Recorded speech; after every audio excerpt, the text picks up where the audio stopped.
আসসালামু আলাইকুম, সবাই কেমন আছেন? আমি আলহামদুলিল্লাহ ভালো আছি। তো আজ চলে যাচ্ছি আমরা নওগাঁ।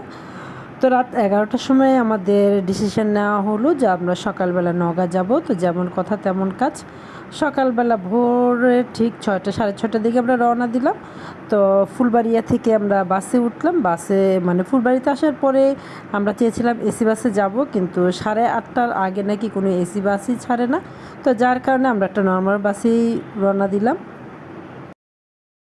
তো বাসটা খুব জোরে ছেড়েছে। আমি তো দেখা যায় কি খুব জোরে ছাড়লে আমার খুব ভয় লাগে। তো ভয় পেতে পেতে আল্লাহকে ডাকতে ডাকতে কখন যে আমরা পদ্মা সেতুতে উঠে গেলাম বুঝতেই পারিনি। তো রাস্তাটাও খুব সুন্দর ছিল, ড্রাইভারও খুব ভালো ছিল, যার কারণে জার্নিটা অত বেশি খারাপ লাগে নাই।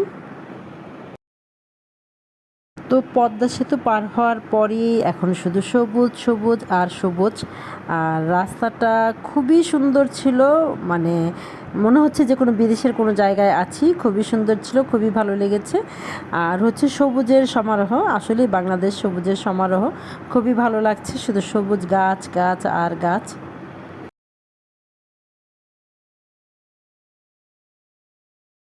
এখন আমরা চলে আসলাম স্কাই ব্লু হাইওয়ে রেস্টুরেন্টে। তো এখানে হচ্ছে আমরা সকালের নাস্তা করব। তো সকালের নাস্তা তেমন কিছুই নেওয়া হয়নি, পরোটা নিলাম, ডিম ভাজি নিলাম, সবজি নিলাম, আর সাথে হচ্ছে নিলাম একটা চা। চাটা দেখতে অনেক সুন্দর ছিল, কিন্তু একটুও মজা ছিল না। তো নাস্তা করেই হচ্ছে আবার আমরা বাসে উঠলাম। ওঠার পরে 10 মিনিটের মতন টাইম লাগলো। তো বাস থেকে নেমেই দেখি ছোটো বোনের হাজব্যান্ড গাড়ি নিয়ে দাঁড়িয়ে আছে। তো গাড়িতে উঠলাম, উঠার পরে যে দৃশ্যটা দেখলাম, মানে রাস্তাটা এত সুন্দর, আমি এরকম রাস্তা আগে কখনোই দেখি নাই। খুবই সুন্দর রাস্তা। আমি এবার বলতে গেছিলাম দাদারে, কারণ আমার তো এখন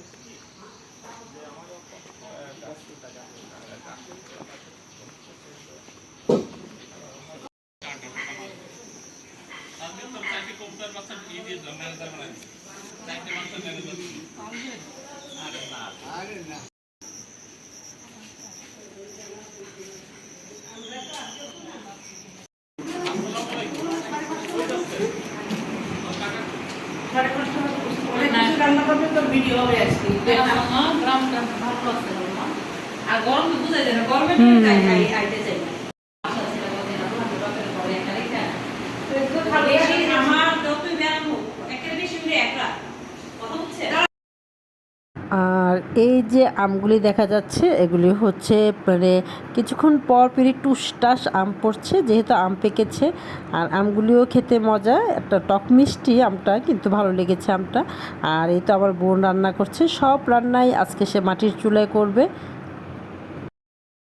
তো ও কিন্তু ঢাকায় থাকে, কিন্তু ঢাকার বউ হয়ে সে গ্রামে যে মাটির চুলায় অনেক রকমের রান্না করেছে, আর ওর হাতে রান্নাটাও অনেক মজা। আমি আশ্চর্য হয়ে গেলাম যে মানে সে একা একাই অনেক রান্না করেছে। রান্নাগুলো অবশ্য আমি দেখাবো সব। আর ওদের বাসায় দেখলাম যে অনেক কাঁঠাল গাছ, অনেক আম গাছ। প্রতিটা কাঁঠাল গাছে অনেক অনেক কাঁঠাল ধরে আছে, আম গাছেও প্রচুর আম ধরে আছে। তো যেহেতু ওরা বাড়িতে খুব কম যায়, তো যারা থাকে মানে ওর বাসায় কেউ থাকে না, দেখে শুনে রাখার মতন অনেক মানুষ আছে, তো ওনারাই খায়। আর হচ্ছে এত কাঁঠাল এত আম তো এনে খাওয়া সম্ভব না। তো যতটুকু পারে নিয়ে আসে, আর বাকিগুলি হচ্ছে ওরা নিজেরাই খায়। তো পুকুর পাড়ে বসে এখন আবার আমি চা খাচ্ছি, সবার সাথে গল্প করছি আর চা খাচ্ছি। আর আমার কাছে এই জায়গাটা খুবই ভালো লেগেছে। আমি তো এমনিতেও পানি একটু পছন্দ করি, যেহেতু পুকুর পাড়, সাথে আবার হচ্ছে বসার মতো সুন্দর জায়গা আছে। তো বসে বসে চা খাচ্ছি, চা খাওয়া শেষ করি আবার আম খাচ্ছি। আর দেখছি বাপ মেয়ে ছেলে মিলে ওরা মাছ ধরছে। এই পুকুরের দিকে অনেক রকমের মাছ আছে। তো বাসার আশেপাশে একটু ঘুরে দেখছি। আর যেহেতু গাছপালা, আম গাছ, কাঁঠাল গাছ দেখতে ভালোই লাগছে। আর সবচেয়ে বেশি ভালো লেগেছে আমার এই দৃশ্যটা, আমরা ছোটোকালে আমার নানার বাড়িতে দেখেছি যে গরু দিয়ে ধান বের করে, আর এখন হচ্ছে মেশিনের সাহায্যে ধান বের করে। তো এখন আবার কাঁচা আম পাড়া হলো ভর্তা খাওয়ার জন্য। কাঁচা আমগুলি দেখতে অনেক সুন্দর, বড় বড় আম গাছ।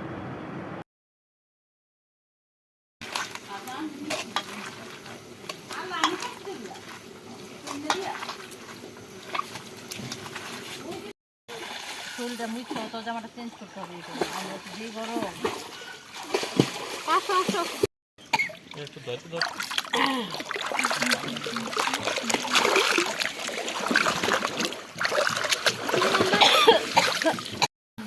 তো সবাই মিলে নেমে পড়লাম গোসল করার জন্য পুকুরে। পানিতে নামতে আমার একটু ভয় লাগে, তাই বসে বসে হচ্ছে মগ দিয়ে গোসল করছি।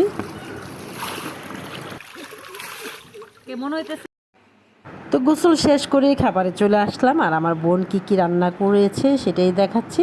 প্রথমেই ছিল বেলে মাছ, তারপরে হচ্ছে কাতল মাছ ভাজা, বেগুন ভাজি, তারপর হচ্ছে চিংড়ি মাছ ভুনা, তারপরে হচ্ছে এটা হচ্ছে পাবদা মাছ, তারপরে হচ্ছে এটা হচ্ছে রুই মাছ। অনেক রকমের রান্না করেছে ও। তারপরে হচ্ছে এটা হচ্ছে মুরগির মাংস, দেশি মুরগি।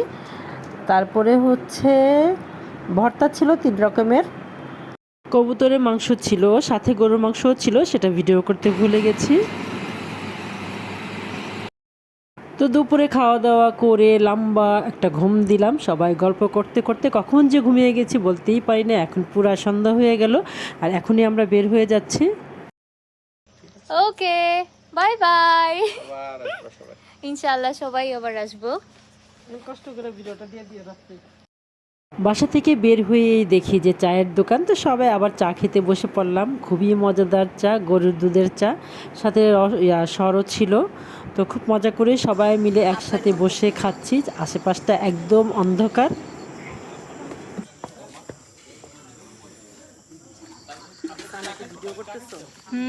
ক্যামেরাটা এরকম করে না, এই যে বাঁকা করে নিছি।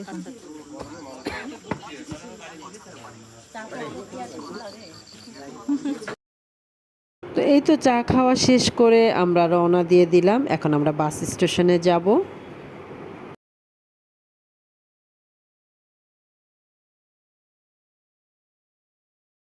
তো এই তো আমরা আবার পদ্মা সেতুতে আছি, আর এই যে লাইটিংগুলি দেখা যাচ্ছে সেগুলি হচ্ছে ছোট ছোট জাহাজ। তো যাই হোক, ভিডিওটা আমরা এখানেই শেষ করে দিচ্ছি।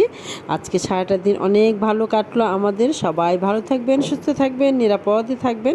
আসসালামু আলাইকুম।